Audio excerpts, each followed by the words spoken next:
Have you ever considered that one of the most documented and influential lives in all of human history has a massive 2-decade-long hole right in the middle of it? In an age where science and technology seem to have an answer for everything, the life of Jesus of Nazareth, arguably the most famous figure to ever walk the earth, still contains a profound and deeply guarded mystery.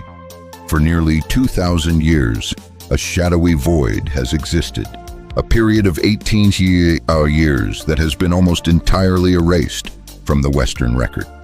The Bible, along with virtually all contemporary texts from the West and the Middle East, falls silent. There are no official records, no scriptures, no historical accounts detailing where Jesus was or what he was doing between the ages of 12 and 29. These have become known as the lost years, a black box in the timeline of a man who would change the world. This silence has fueled speculation, debate, and countless theories, but for millennia, it remained just that, a mystery. That is, until a determined explorer stumbled upon a series of staggering revelations in the year 1887, clues hidden away in the highest mountains on Earth. Today, here on our channel, we are going to pull back the curtain on that 2,000-year-old enigma. We will journey into the heart of one of history's greatest untold stories, the mystery of the 18 unrecorded years of Jesus Christ. And I promise you, by the end of this journey, the evidence we uncover will challenge everything you thought you knew.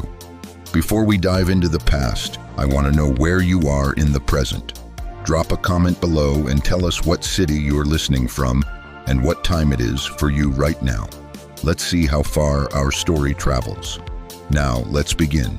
Our story does not begin in the ancient sands of Judea, but in the political crucible of the late 19th century with a Russian journalist and adventurer named Nicholas Notovich.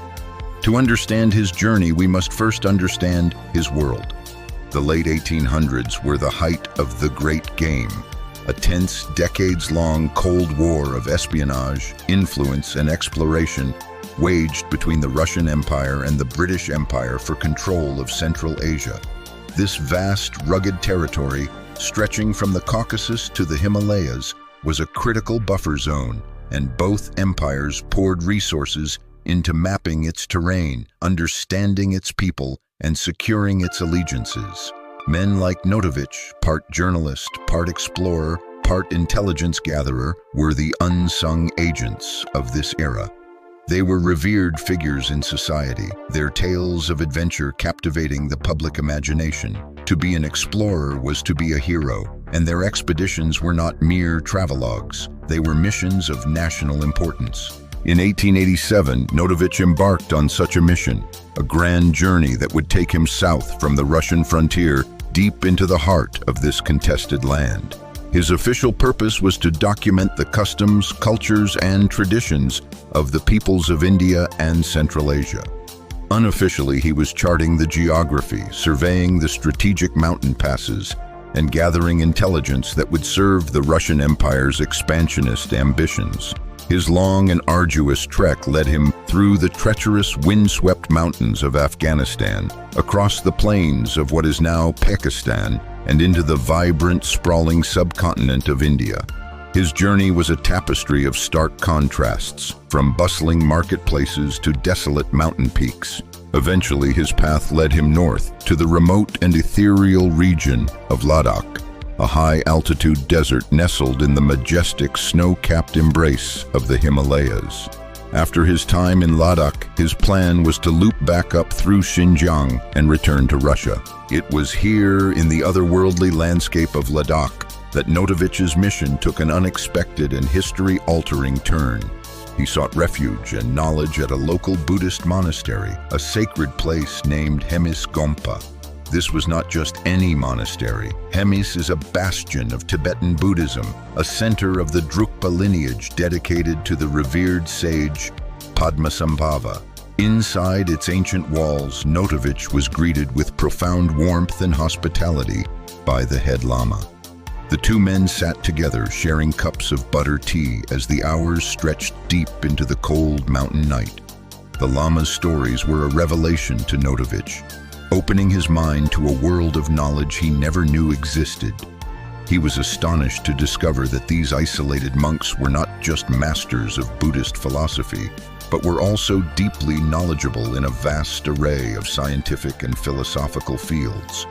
Their wisdom seemed to transcend their remote location.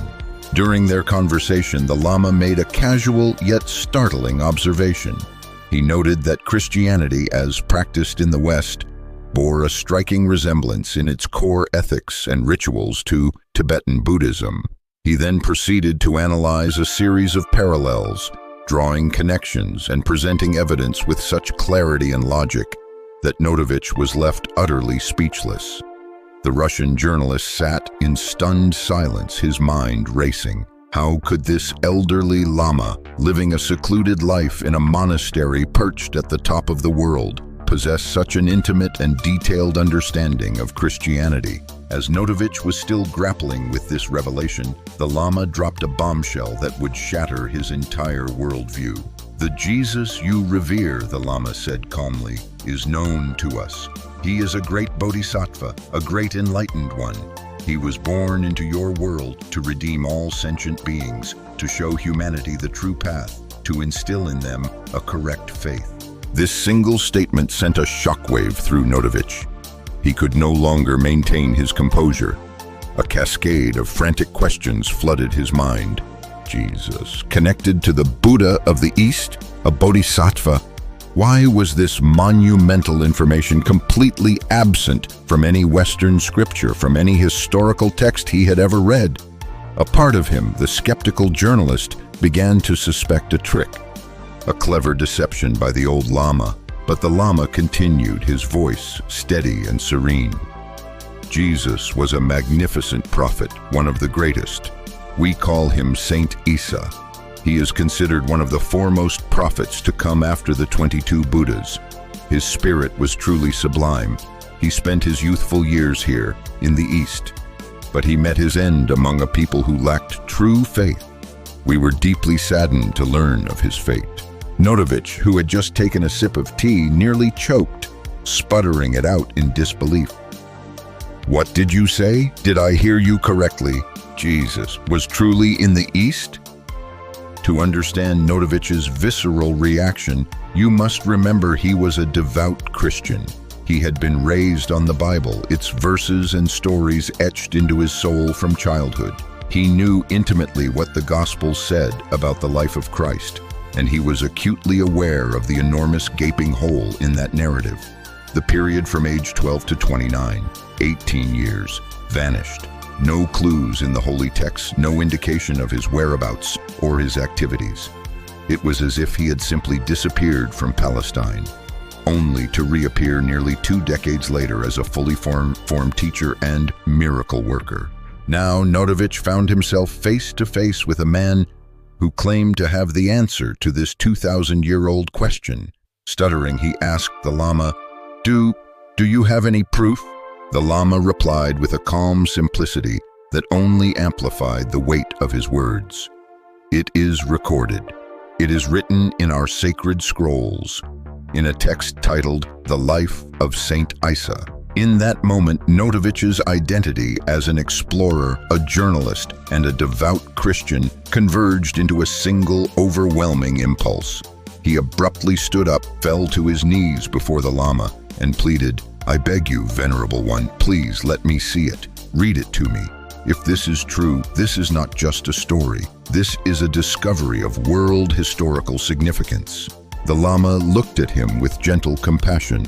"I am sorry, my friend. The original manuscript is not here at Hemis.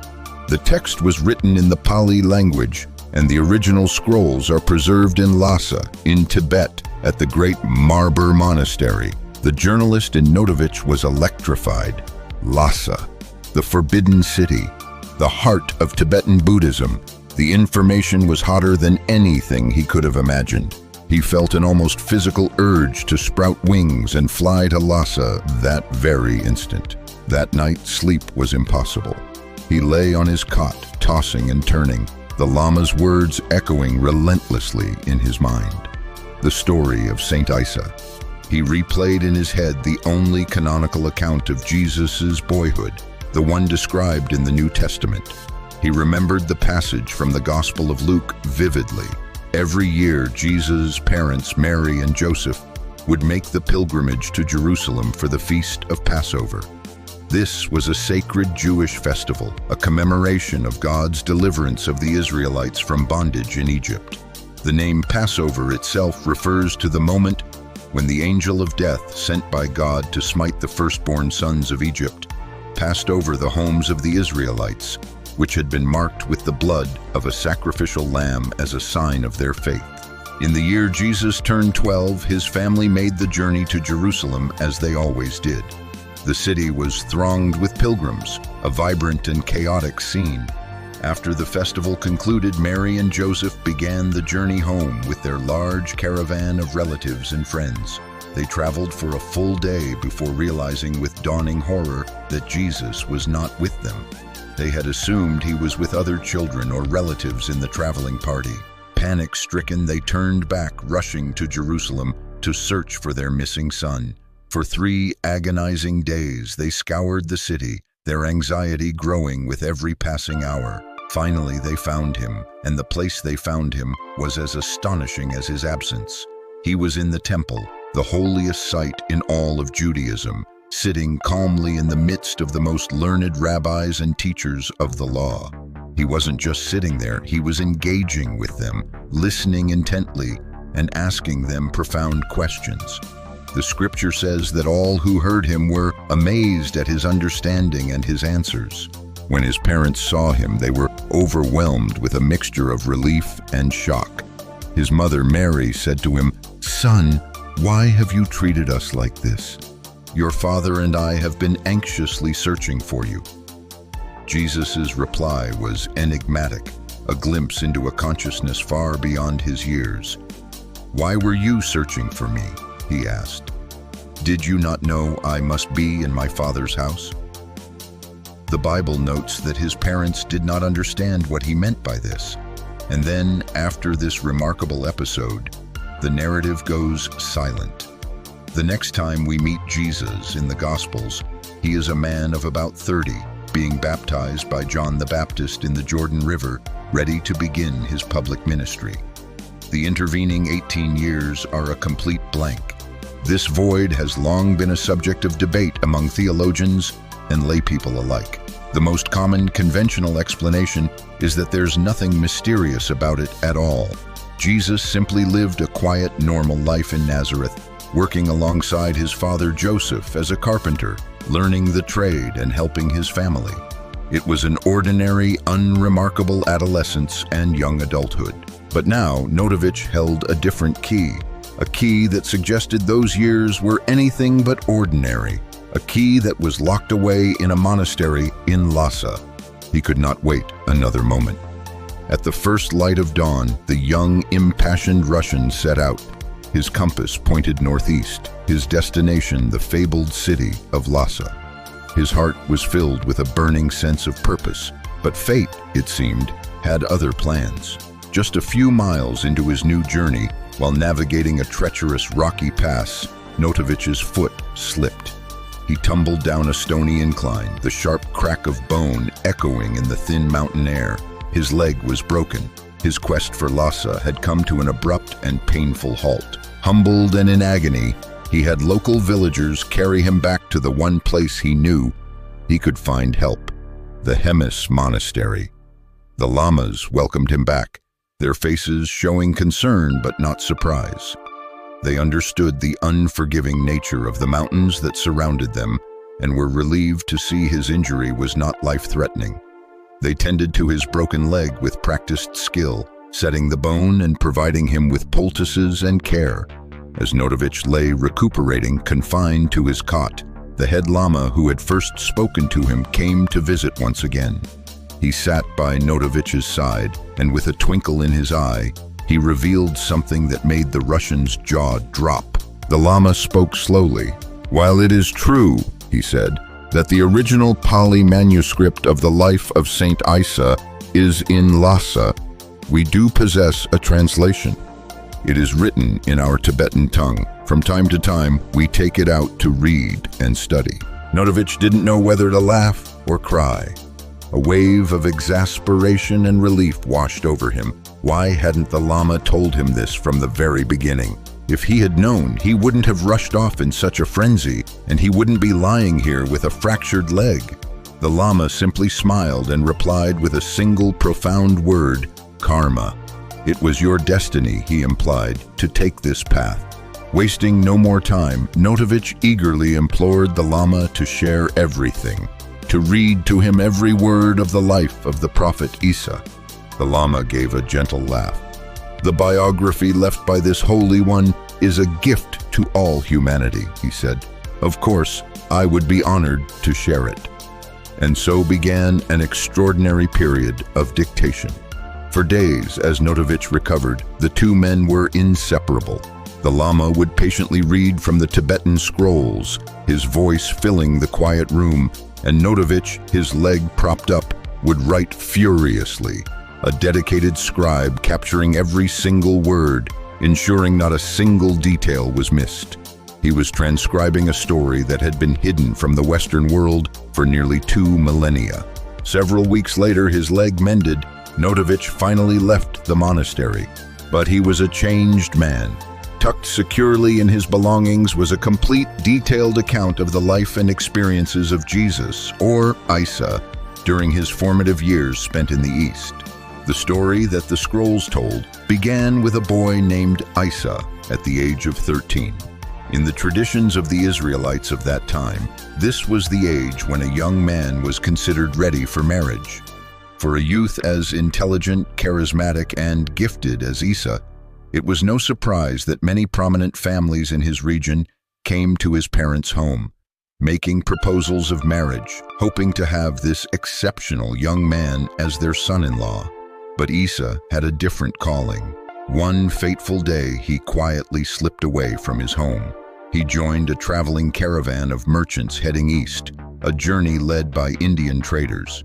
This was around the 1st century BC, a time corresponding to the Han Dynasty in China. The Great Overland Silk Road had already been established, a network of trade routes connecting the Mediterranean coast to the heartland of China. This made travel and commerce between these two disparate worlds a common, albeit still challenging, reality.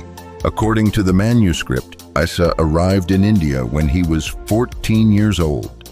He settled for a time in the region of the Sind, immersing himself in study with the local Jains, ascetics, and renowned Brahmin scholars.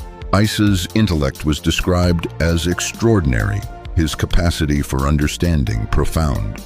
He quickly gained a reputation for wisdom far beyond his years, and his fame spread throughout the lands he visited. People traveled from far and wide just to meet him. Some, seeing his brilliance, wished to adopt him as their own son. Others, captivated by his character, offered their daughters to him in marriage. But Issa, with grace and humility, gently declined all these offers, his focus fixed on a higher spiritual quest. His journey then led him to one of the most famous and mysterious temples in all of ancient India, the Jagannath Temple in Puri. This sacred site is one of the 4 great Char Dham pilgrimage sites for Hindus, dedicated to the deity Krishna, an avatar of the great god Vishnu. The local belief, held to this day, is that the wooden idol of Lord Jagannath within the temple contains his actual physical heart. Here, the Brahmin priests at the temple welcomed Issa. They recognized a kindred spirit of immense potential. They took him under their wing and began to teach him. They taught him how to read and comprehend the sacred Vedas, the foundational scriptures of Hinduism. They instructed him in the art of yoga and meditation. They taught him how to heal the sick, not with medicine, but through the power of prayer and focused intention. They explained the intricate philosophies of the scriptures, teaching him how to learn from all people, how to detach from worldly desires, and how to purify his spirit. The ultimate goal of all this training was to help Issa achieve a state of supreme enlightenment, like the Buddha, Siddhartha Gautama, and to attain the divine capabilities of a god. It is important to understand the religious landscape of India at this time. Hinduism and Buddhism coexisted, often intertwining and influencing one another, creating the unique spiritual tapestry that characterizes India even today. In fact, some Hindu sects believe that the Buddha himself was the 9th incarnation, or avatar, of the great god Vishnu. The later development of Tibetan Buddhism is perhaps the clearest expression of this synthesis, incorporating practices like yoga and tantra that have deep roots in Hindu traditions. After absorbing the vast knowledge of these different religions and cultures, Issa began a new phase of his journey. For 6 years, he traveled and lived in the holiest cities of India, including Jagannath, Varanasi, and Rajgir. The common people adored him. They were drawn to his teachings, but more importantly, to his actions. He treated the members of the lowest castes, the Vaishyas, merchants and farmers, and especially the Shudras, laborers and servants, with absolute equality and respect. More radically, he actively taught his spiritual message to them. To grasp the revolutionary nature of this act, one must understand the rigid caste system of ancient India. Society was stratified into 4 distinct classes, or varnas. At the very top were the Brahmins, the priestly and scholarly class, believed to have emerged from the mouth of the creator god, Brahma, and thus were his divine spokespeople. Below them were the Kshatriyas, the warriors and rulers, created from Brahma's arms. Third were the Vaishyas, the merchants and landowners, created from Brahma's thighs. At the bottom were the Shudras, the laborers and artisans, created from Brahma's feet. Outside this system entirely were the untouchables, or Dalits, people considered so impure they could not even be part of the social hierarchy. According to Orthodox Hindu doctrine, the Brahmins were the keepers of sacred knowledge. The Kshatriyas could hear it. The Vaishyas were permitted to listen to the chanting of the Vedas during religious ceremonies, but not to study them. The Shudras were forbidden from seeing or hearing the sacred texts at all. Their only hope for spiritual advancement was to live a virtuous life and be reborn into a higher caste. The Brahmins and Kshatriyas were deeply offended by Issa's behavior. They saw him routinely interacting with and even teaching the 2 lowest classes. They confronted him.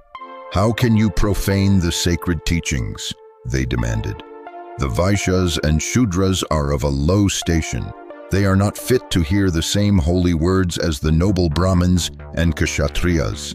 The great Brahma has forbidden us from approaching them, for they are not meant to hear the Vedas in this life. You cannot break our sacred rules." But Issa was unmoved by their arguments.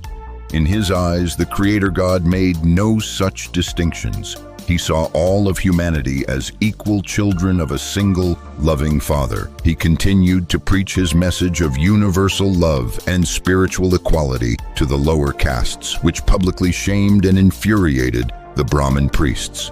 They began to conspire against this young, charismatic troublemaker. They debated what to do with him. Some argued he should simply be exiled. More extreme voices called for his assassination. But Issa always seemed to be one step ahead. Sympathetic members of the lower castes who saw him as their champion would learn of the plots against him and warn him in advance, allowing him to move on to the next region to continue his learning and his teaching. After these 6 transformative years in India, Issa, now a master of the Pali language and deeply versed in the Vedic scriptures, began to preach his own synthesized doctrine.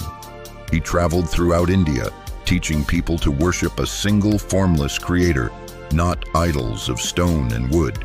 He taught that elaborate sacrifices and rituals were unnecessary. All that was required was to live according to the simple moral truths he espoused. Finally, after a long journey that also took him through Nepal and Persia, where he encountered and debated with Zoroastrian priests, Issa, now a man of nearly 30, began the long journey back to his homeland, Israel. He returned as a master, ready to begin the ministry that would be recorded in the New Testament and change the course of human history. This was the biography Notovich painstakingly transcribed. 7 years after his return to Europe in 1894, he published his findings in a book titled The Unknown Life of Jesus Christ. The book contained his travelogue, his adventure at the Hemis Monastery, and most importantly, his full translation of the life of Saint Issa. The book's publication was met not with scholarly curiosity, but with a firestorm of immediate and ferocious condemnation from the Christian establishment. Biblical experts, theologians, and church leaders almost universally denounced it. The consensus was swift and brutal. Nicholas Notovich was a liar and a charlatan. How dare he, they fumed, connect the Son of God with heathen religions in India. The book contained a powerful, and for many, a blasphemous implication, that the teachings of Jesus were not a direct divine revelation, but were the result of his years of study and travel in the East. It suggested that Christianity was, in essence, an offshoot or a development of Buddhist and Hindu philosophy. This struck at the very heart of Christian doctrine. If Jesus was not God incarnate, but a man who had to learn his wisdom like any other mortal, what did that say about his divinity? It directly challenged the core tenet of the Holy Trinity, which holds that Jesus is not merely a messenger of God, but is God himself. If he is God, he would possess all knowledge from birth. He would not need to travel to foreign lands to study at the feet of other masters. The vast majority of scholars and critics dismissed the book as a complete fabrication, a hoax concocted by Notovich to gain fame and fortune. Even today, prominent biblical scholars like Bart D. Ehrman state unequivocally that not a single recognized scholar on the face of the earth gives any credence to the Notovich story, viewing it as a profitable and sensationalist fraud. For his part, Notovich largely withdrew from public life after 1916 and offered no further defense against the barrage of criticism. The story might have ended there, dismissed as a footnote in the history of religious hoaxes. However, a few brave and influential figures dared to step forward and lend credence to Notovich's incredible tale. The first was Fida Hasnain, a distinguished figure who was the director of the State Archives for Kashmir and a respected archaeologist. Hasnain was also a polyglot, fluent in Arabic, Sanskrit, and Persian. He undertook his own investigation into Notovich's account. He meticulously checked the historical details, the place names Notovich mentioned, and the people he claimed to have met in Kashmir and Ladakh. Hasnain concluded that these were not fictional characters. The names and places were real, corresponding to actual people and locations from that time. Even more compelling evidence came from Sir Francis Younghusband, a highly respected British explorer and army officer who had led the famed British military expedition to Tibet in the early 20th century.